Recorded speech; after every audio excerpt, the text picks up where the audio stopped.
আসসালামু আলাইকুম, সবাইকে আমন্ত্রণ জানাচ্ছি পুঁজিবাজার নিয়ে এনটিভির নিয়মিত আয়োজন মার্কেট ওয়াচে। আপনাদের সাথে আছি আমি মোহাম্মদ সাইদ রহমান। আমার সাথে আজকে আলোচনায় অংশ নিচ্ছেন আপনাদের অতি পরিচিত মুখ ফারুক আহমেদ সিদ্দিকী, সাবেক সচিব ও chairman Bangladesh securities exchange commission. আমাদের সাথে আছেন ডক্টর জহির, প্রাইম সিকিউরিটিজের চেয়ারম্যান, এবং আমাদের সাথে আরও আছেন কুদিস্তা নুরি মেহরিন, উনি প্রাক্তন পরিচালক, ঢাকা স্টক এক্সচেঞ্জ। দর্শক, আপনারাও আমাদের সাথে যোগ দিতে পারেন স্ক্রিনে দেখানো নাম্বারে ফোন করে। আপনাদের সবাইকে অভিনন্দন জানাচ্ছি আজকের এই অনুষ্ঠানে। জনাব সিদ্দিকী, আপনাকে দিয়ে আমরা শুরু করতে চাই। বর্তমান বাজার যে পুঁজিবাজারের যে পরিস্থিতি, সেটা নিয়ে মিডিয়া এবং বিভিন্ন পর্যায়ের বিভিন্ন রকম আলোচনা আছে। আসলে আপনি এই বর্তমান বাজারের যে পরিস্থিতি, বিগত সময় থেকে যে উত্তরণ ঘটছে, এটাকে কীভাবে মূল্যায়ন করছেন? আমি মনে করি যে সাম্প্রতিক কালে অত্যন্ত ইতিবাচক উপায়ে আমি এটা মূল্যায়ন করছি। 2010 সালে যে ধরনের একটা ভয়াবহ ধস হয়েছে, এরপরে মানুষের একটা প্যানিক হবে, পুঁজিবাজার থেকে দূরে সরে যাবে, পুঁজিবাজারে একটা বড় ধরনের সমস্যা হবে। এটা কিন্তু খুব স্বাভাবিক ব্যাপার, এবং এটা দুদিনেই সমস্যার সমাধান হবে না, এটাও খুব স্বাভাবিক। এটা সময় নিচ্ছে, সময় নেওয়ার কথা। এবং আজকে প্রায় 6 বছর কাছাকাছি হয়ে গেছে। এখন আমরা যদি দেখছি সাম্প্রতিক কালে প্রায় 2 বছর থেকে বাজারে যেরকম ওঠানামা করতো, বাজার যেরকম ইরেটিক বিহেভ করতো, সেটা কিন্তু বন্ধ হয়ে গেছে। এখন গত 2 বছর থেকে বাজার মোটামুটি স্থিতিশীল। দাম হয়তো কোনো সময় ইন্ডেক্স বাড়ে, কোনো সময় কমে, কোনো সময় টার্নওভার কমে বা কোনো সময় বাড়ে, বাট মোটামুটি একটা স্থিতিশীলতা এসেছে। এবং বাজারে বর্তমানে যে ব্যাংকিং সেক্টরে যেটা একটা বড় ধরনের মার্কেট ক্যাপ অংশ জুড়ে আছে, সেইখানে একটা বড় ধরনের দাম পতন ঘটেছে, যেটা সার্বিকভাবে বাজারে যে ইন্ডেক্স সেটাকে টেনে নামিয়েছে।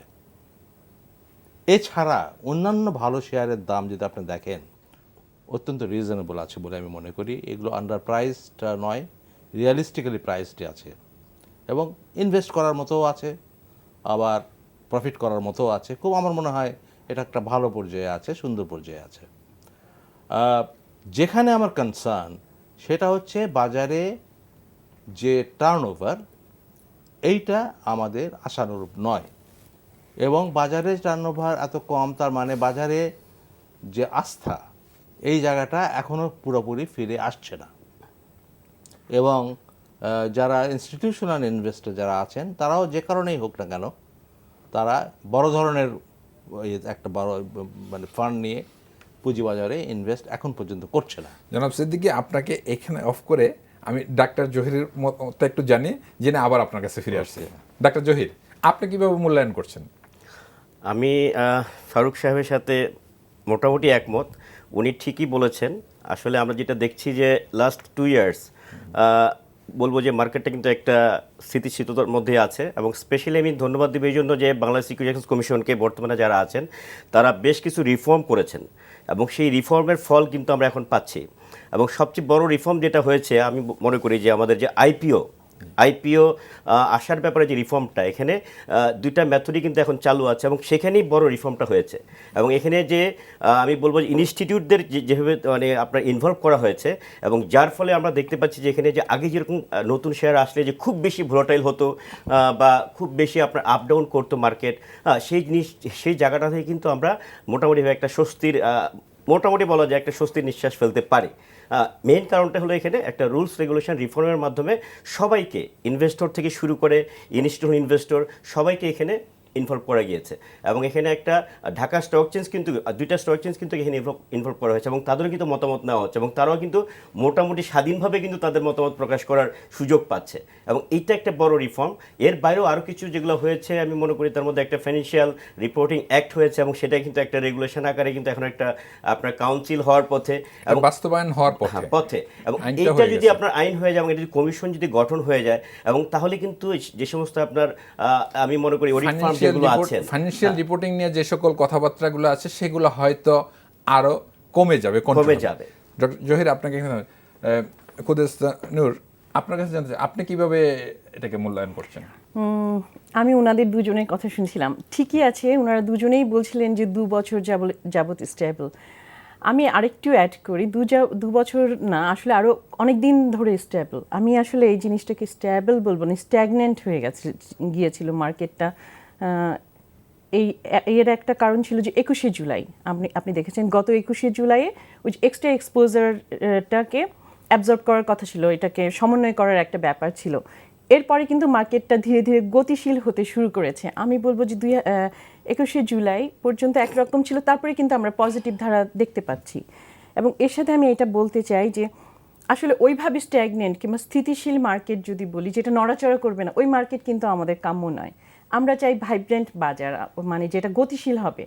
ডেফিনেটলি ভোলাটিলিটির দরকার নেই, অনেক বেশি ভোলাটাইল হবে, বুলিশ হবে, এরকম দরকার নেই, কিন্তু একটা গতিশীল মার্কেট অবশ্যই আমাদের কাম্য। এটা আমরা যারা ব্রোকার আছি তাদের জন্য, যারা বিনিয়োগকারী আছে তাদের জন্য।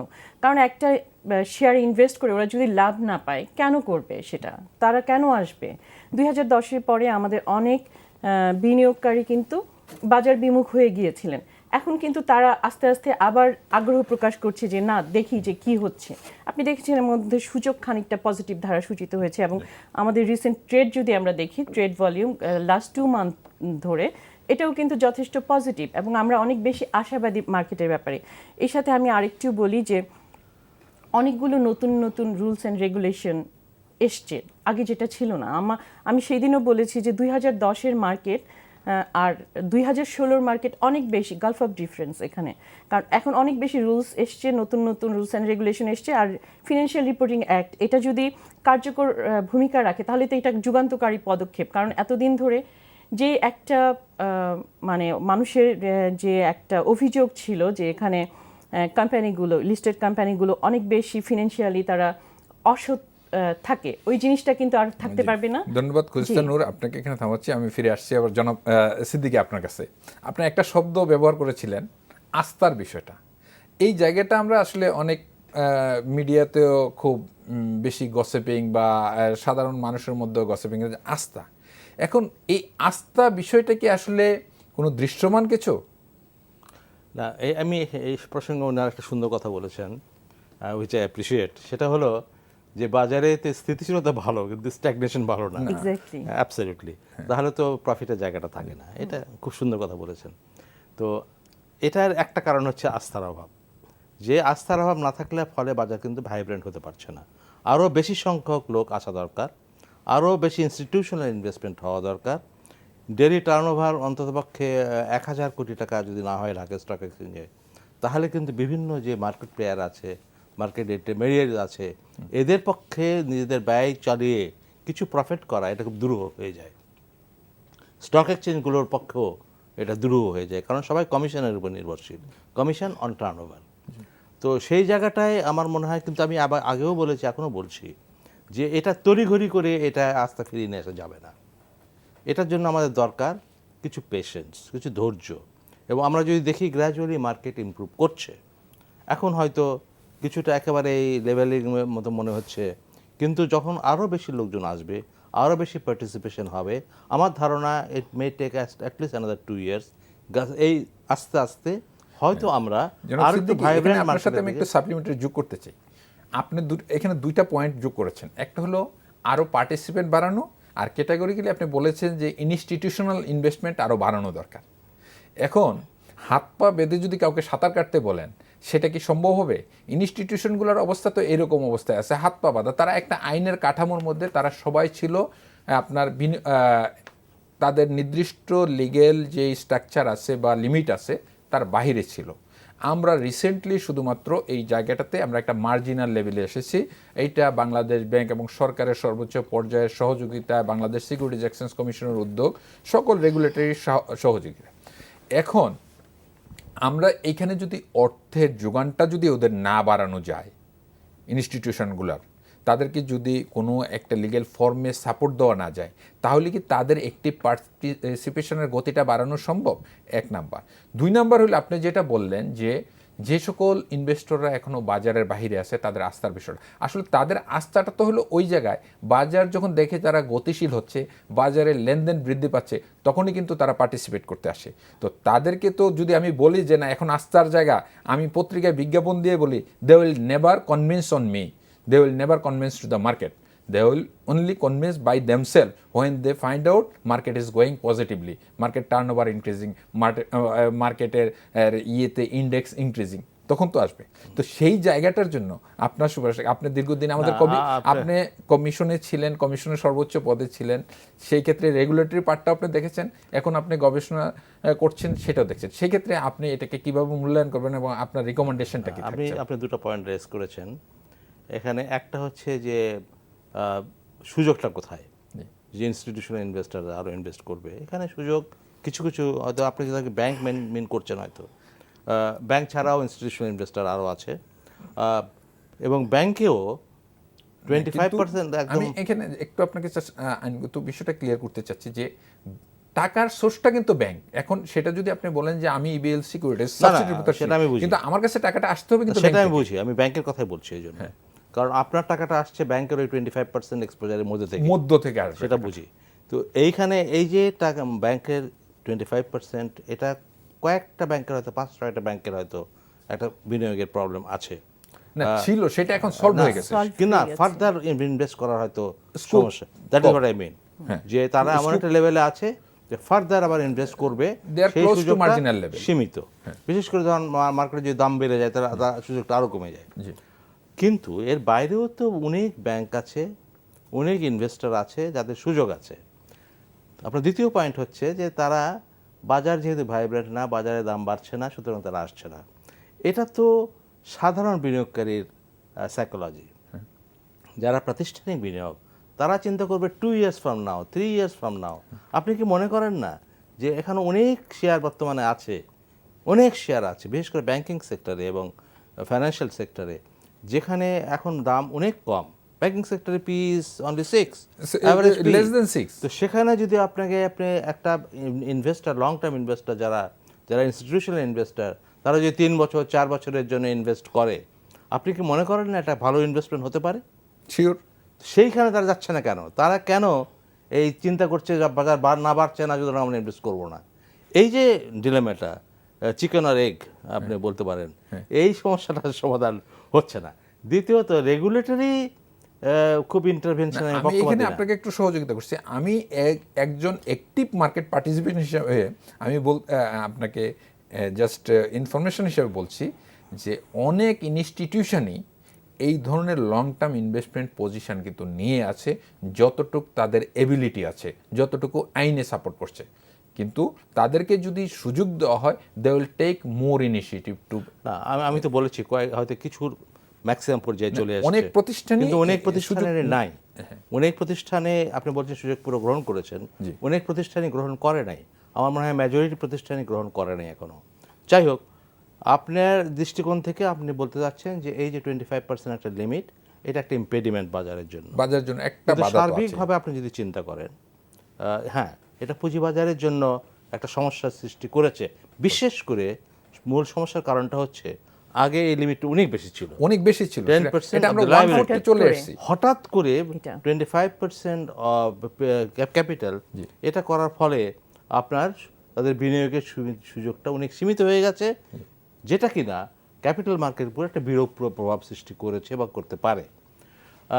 এখানে আমি একমত। কিন্তু এই যে সিদ্ধান্তটা নেওয়া হয়েছে, যখন সরকার একটা সিদ্ধান্ত নেয় বা বাংলাদেশ ব্যাংক একটা সিদ্ধান্ত নেয়, তখন তারা শুধুমাত্র একটা কথা চিন্তা করে না, তারা চিন্তা করে ব্যাংকের সেফটি অলসো। আপনি ব্যাংকিং সেক্টরে আছেন, আপনি খুব ভালোভাবে জানেন যে ব্যাসেল 3-তে বিভিন্ন রকমের রিকোয়ারমেন্ট আছে, বিভিন্ন রকমের রেস্ট্রিকশন আছে, রিকোয়ারমেন্ট আছে, ইন্টারন্যাশনাল ক্যাপিটাল মার্কেটে কতটুকু এক্সপোজার করা যায়, এবং এটা always tagged with capital, not with liabilities, যেটা আমার এতদিন ছিল। তবে আমাদের এখানে যে সমস্যাটা হয়েছে, অ্যাব্রাপ্টলি করা হয়েছে জিনিসটা। একটা বড় ধরনের এক্সপোজার ছিল, সেখান থেকে হঠাৎ করে এখানে অনেক কমিয়ে দিয়েছে। এইটা বাজারে একটা বড় ধরনের লেন্ডিং পিরিয়ডটা ছিল খুব কম। এই লেন্ডিং পিরিয়ডটা কিন্তু আপনার সাইজের সাথে লেন্ডিং পিরিয়ডটা কিন্তু জাস্টিফাই হওয়া দরকার ছিল। You are absolutely right. যে কারণে আমাদের একটা হঠাৎ করে একটা জল্ট খেয়েছে। বাজারে একটা সমস্যার সৃষ্টি করেছে।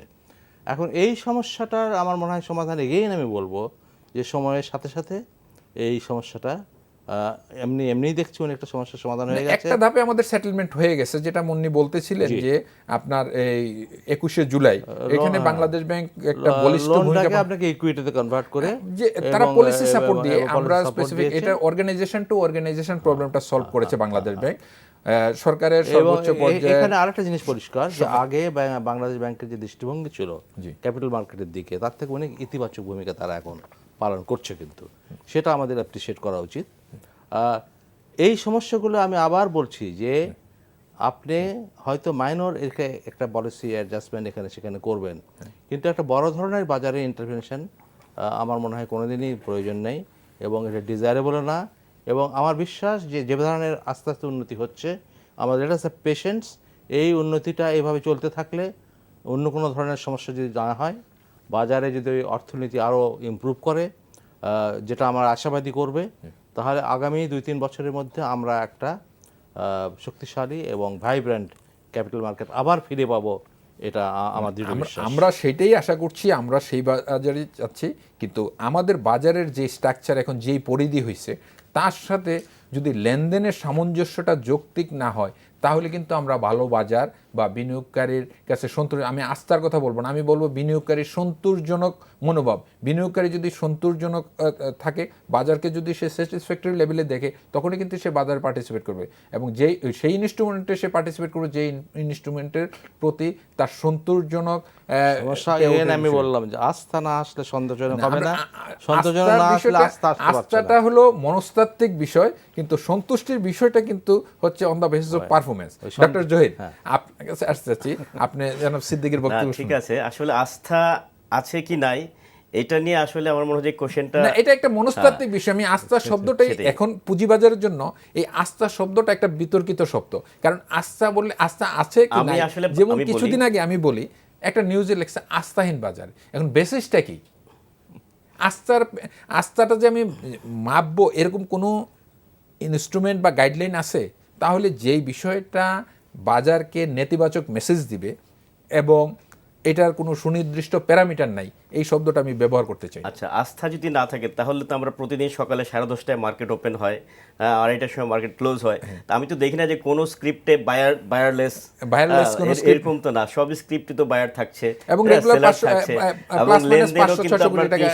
500 কোটি টাকা 600 কোটি লেনদেন চালিয়েছে। তো এটা আসলে একটা এক একজনের মনস্তাত্ত্বিক বিষয়। কারো কাছে মনে হচ্ছে যে আস্থার অভাব, কারো কাছে, যেমন আমার কাছে মনে হয় যে বাজারে আস্থার কোনো রকম অভাব নাই।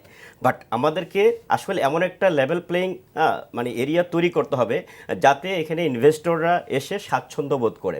স্পেশালি আপনার মানে ইনফরমেশনসগুলো দেখালো যে একজন প্লেয়ার সে হয়তো আগে পেয়ে গেল, আর একজন ক্ষুদ্র বা সাধারণ বিনিয়োগকারী সেই ইনফরমেশনটা পাচ্ছে না।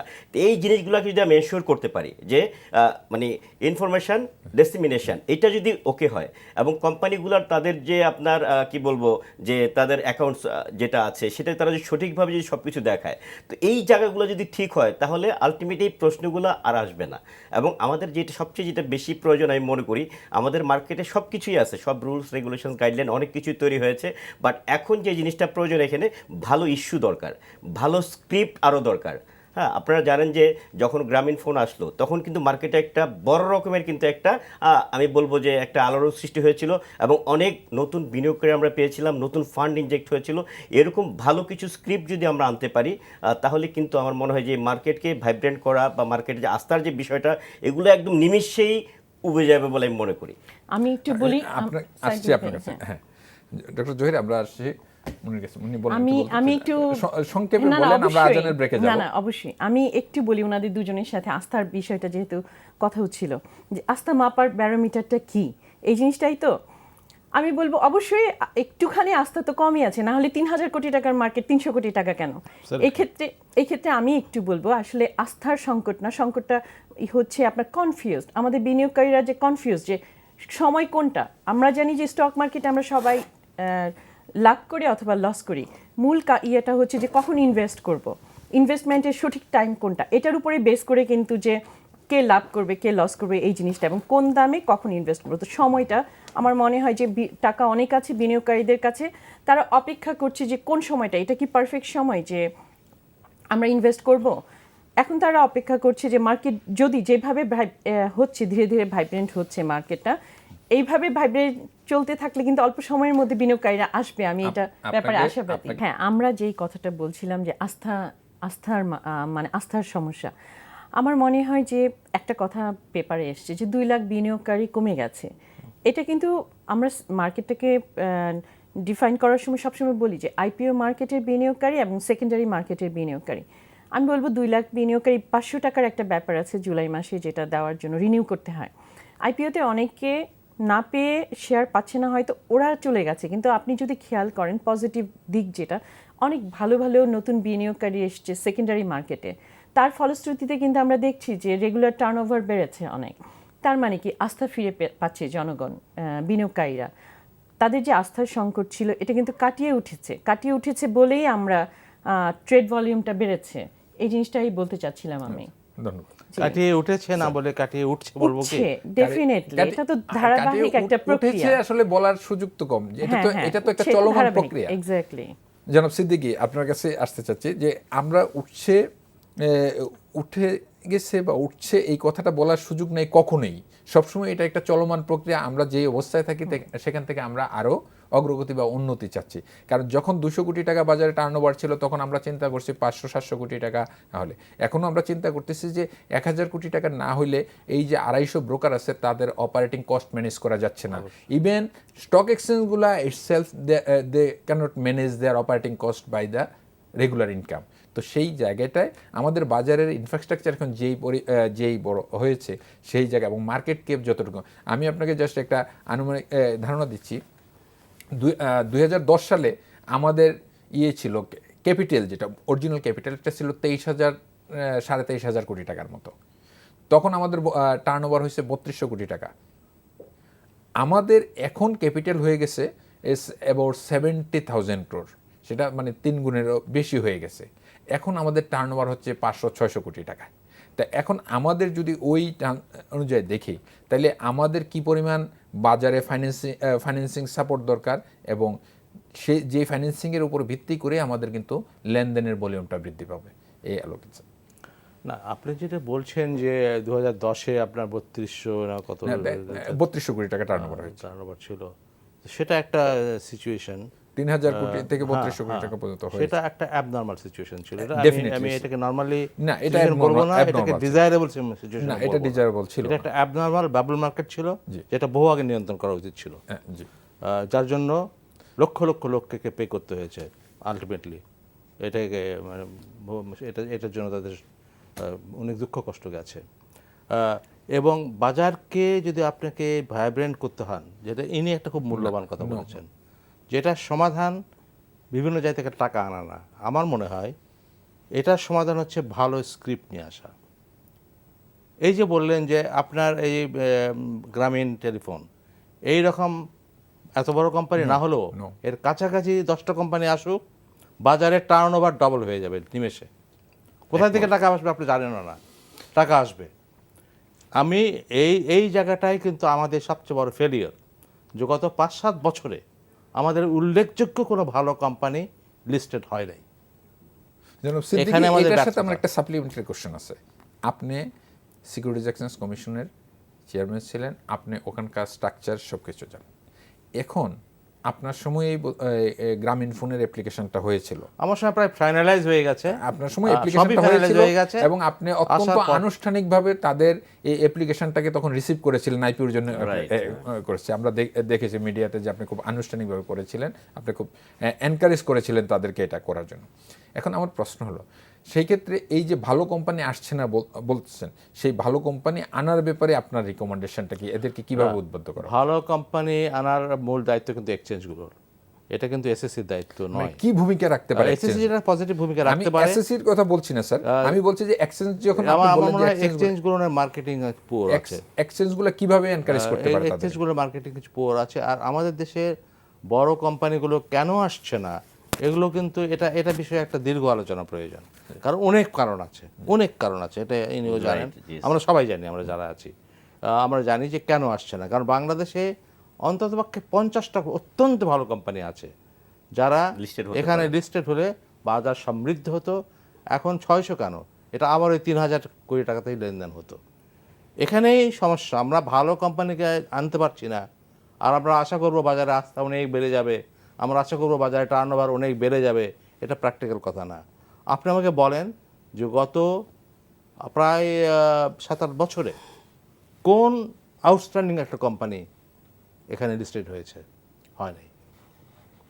এখন এদেরকে সেক্ষেত্রে আনতে আমাদের হবে। কি করণীয়? আমাদের করণীয় কিছু না, আমাদের মানে করণীয়, কিভাবে তাদেরকে উদ্বুদ্ধ আমাদের করবো সেই করণীয় ভালো হচ্ছে কোম্পানিকে? এখানে এইটা কিন্তু জোর করে আনা যায় না। না, সেটাই হ্যাঁ, বলছি যে কিভাবে এইখানে উদ্বুদ্ধ করবো এখন তাদেরকে আপনার আমরা?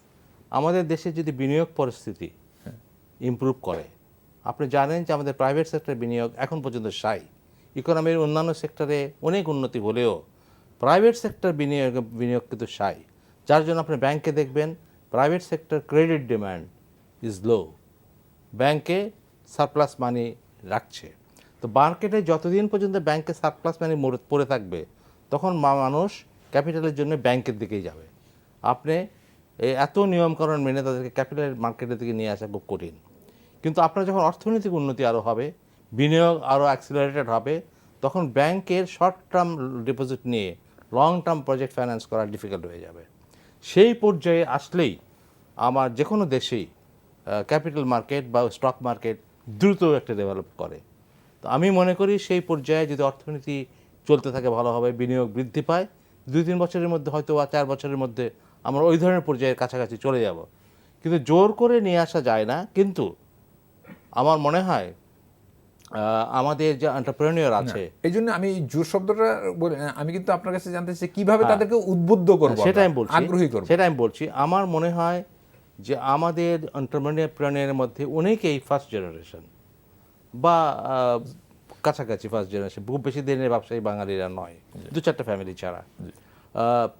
এদেরকে কিন্তু এরা ভয় পায় ক্যাপিটাল মার্কেটে আসতে, স্টক মার্কেটে আসতে, মনে করে নিয়ম কারণে নানান কিছু।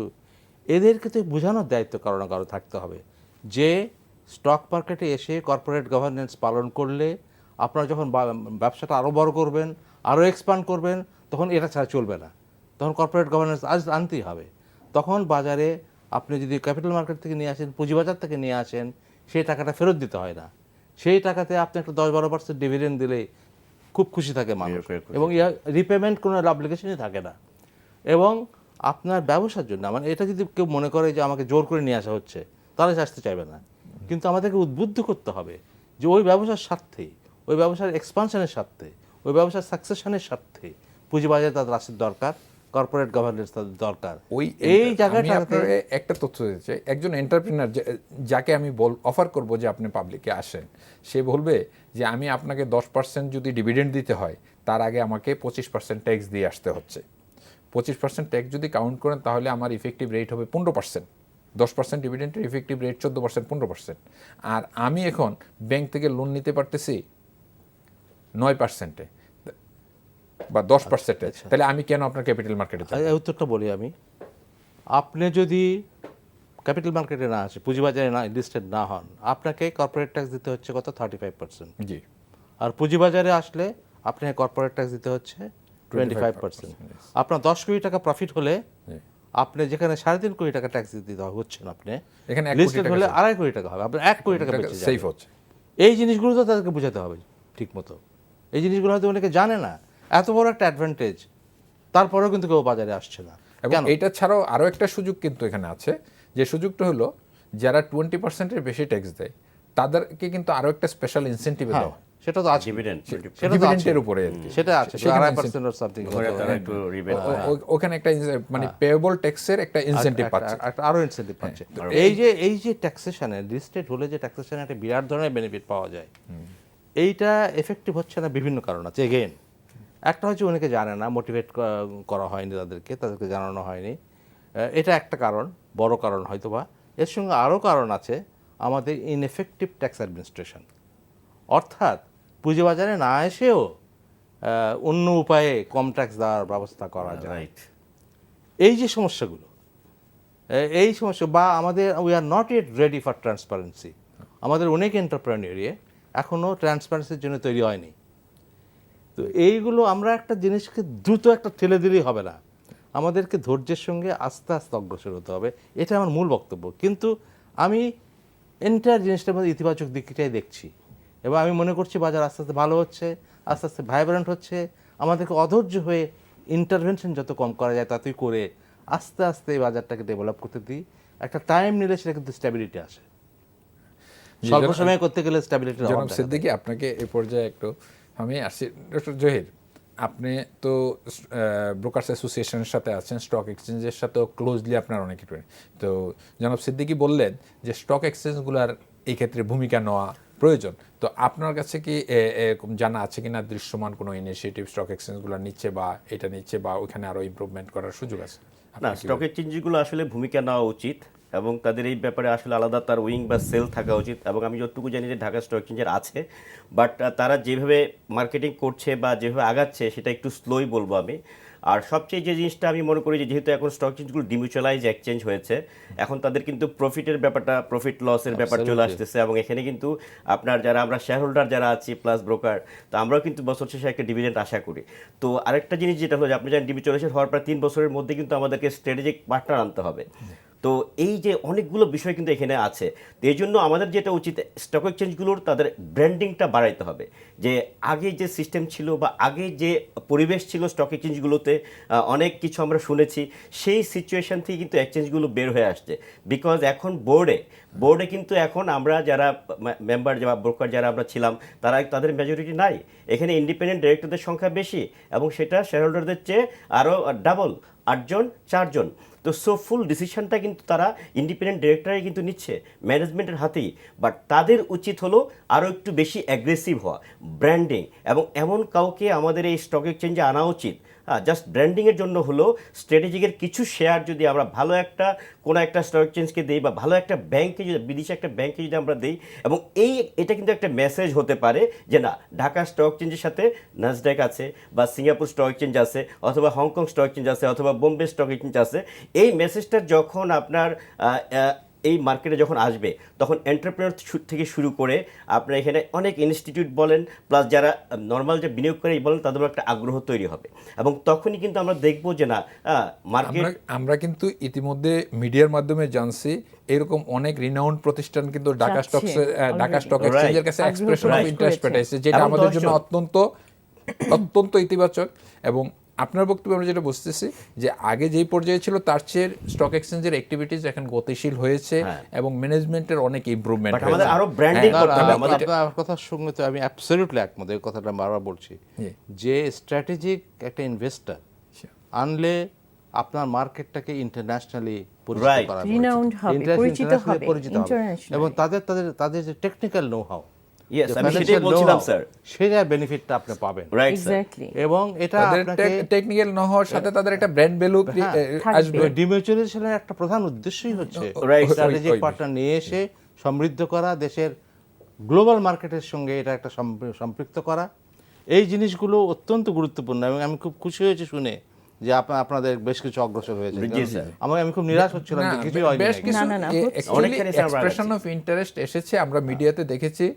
যদি স্টক এক্সচেঞ্জগুলো কোনো আনুষ্ঠানিক এই ব্যাপারে কিছু বলে নাই কোথাও, কিন্তু মিডিয়াতে বলার সময় আসে নাই, সেটা এখনো প্রিমেচিউর স্টেজে আছে।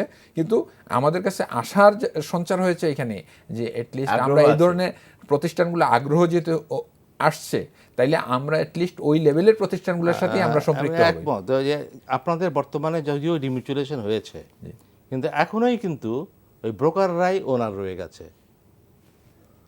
ওনারশিপ অ্যান্ড ট্রেডিং রাইট আলাদা, যেটা একটা মূল উদ্দেশ্য ডিমিউচুয়ালাইজেশন, এই জিনিসটা এখন হয় নাই। যদি স্ট্র্যাটেজিক পার্টনার যখন আনবেন এবং আরো যে 30% ব্লক শেয়ার আপনাকে ছেড়ে দেওয়ার কথা, সেটা যখন অফলোড হবে তখন কিন্তু আরো অনেকে এই ব্যাপারে ইন্টারেস্ট পাবে। ইনস্টিটিউশনাল ইনভেস্টররা আসবে, তারা তখন এখানে একটা প্রমোশনাল অ্যাক্টিভিটিস আমার মনে হয় অটোমেটিক্যালি এটাকে, আপনাদের স্বার্থেই তো টার্নওভার বাড়া দরকার, আপনার প্রফিট বাড়া দরকার।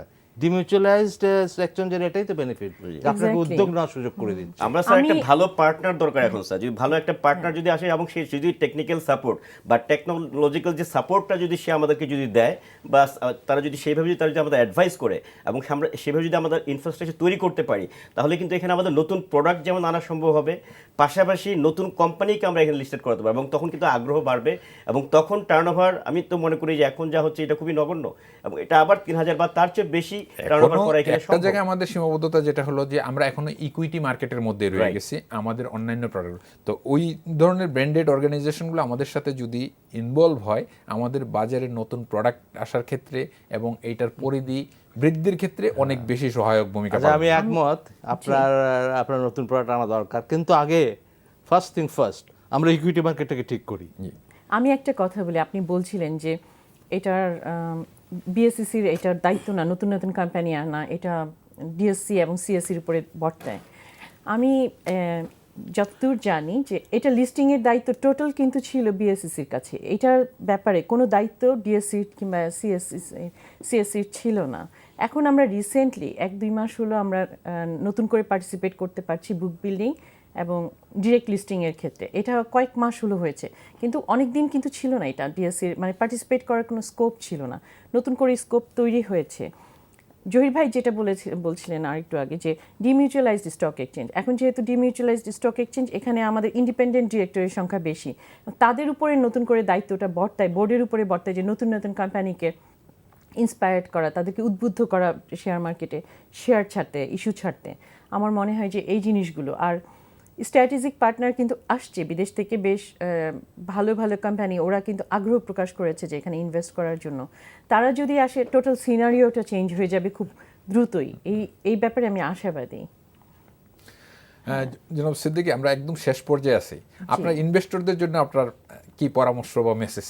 না, ইনভেস্টরদের জন্য আমার পরামর্শ হচ্ছে যে নিরাশ হওয়ার কোনো কারণ নাই, মার্কেট আমার মনে হয় ভালো অবস্থায় আছে এবং আরও ভালোর দিকেই যাচ্ছে, স্ট্যাবিলিটির দিকে যাচ্ছে। আমার মনে হয় এটা কন্টিনিউ করবে, যে আস্থা রাখুন বাজারের উপরে। এবং একটা জিনিস মনে রাখতে হবে যে হঠাৎ করে যে একটা আপনি 1 মাসের মধ্যে 20% প্রফিট করবেন, এটা মানে এটা তো কখনো বাস্তবসম্মত এটা না। একটা বাস্তব না। এটা একটা দেখে শুনে ইনভেস্ট করেন, এটা সবসময়ই পুঁজিবাজার একটা ঝুঁকিপূর্ণ বাজার, কিন্তু আপনি দেখে শুনে বাজার যদি আপনি ইনভেস্ট করেন এটা অত্যন্ত একটা প্রফিটেবল জায়গা। এবং বর্তমান বাজার যে পর্যায়ে আছে এটাতে ঝুঁকির পরিমাণ অনেক কম, তবে ঝুঁকি তো অবশ্যই থাকবে।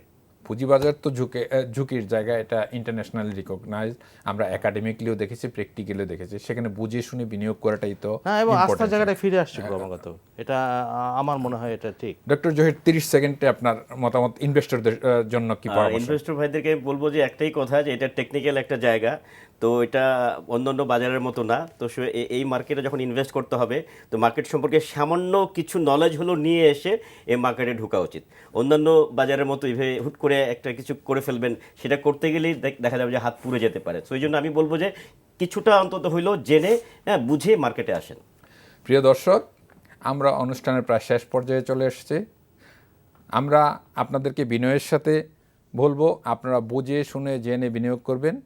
আপনার বিনিয়োগ যত বুঝে শুনে যাচাই করে বিনিয়োগ করবেন ততই বিনিয়োগ সিকিউর হবে।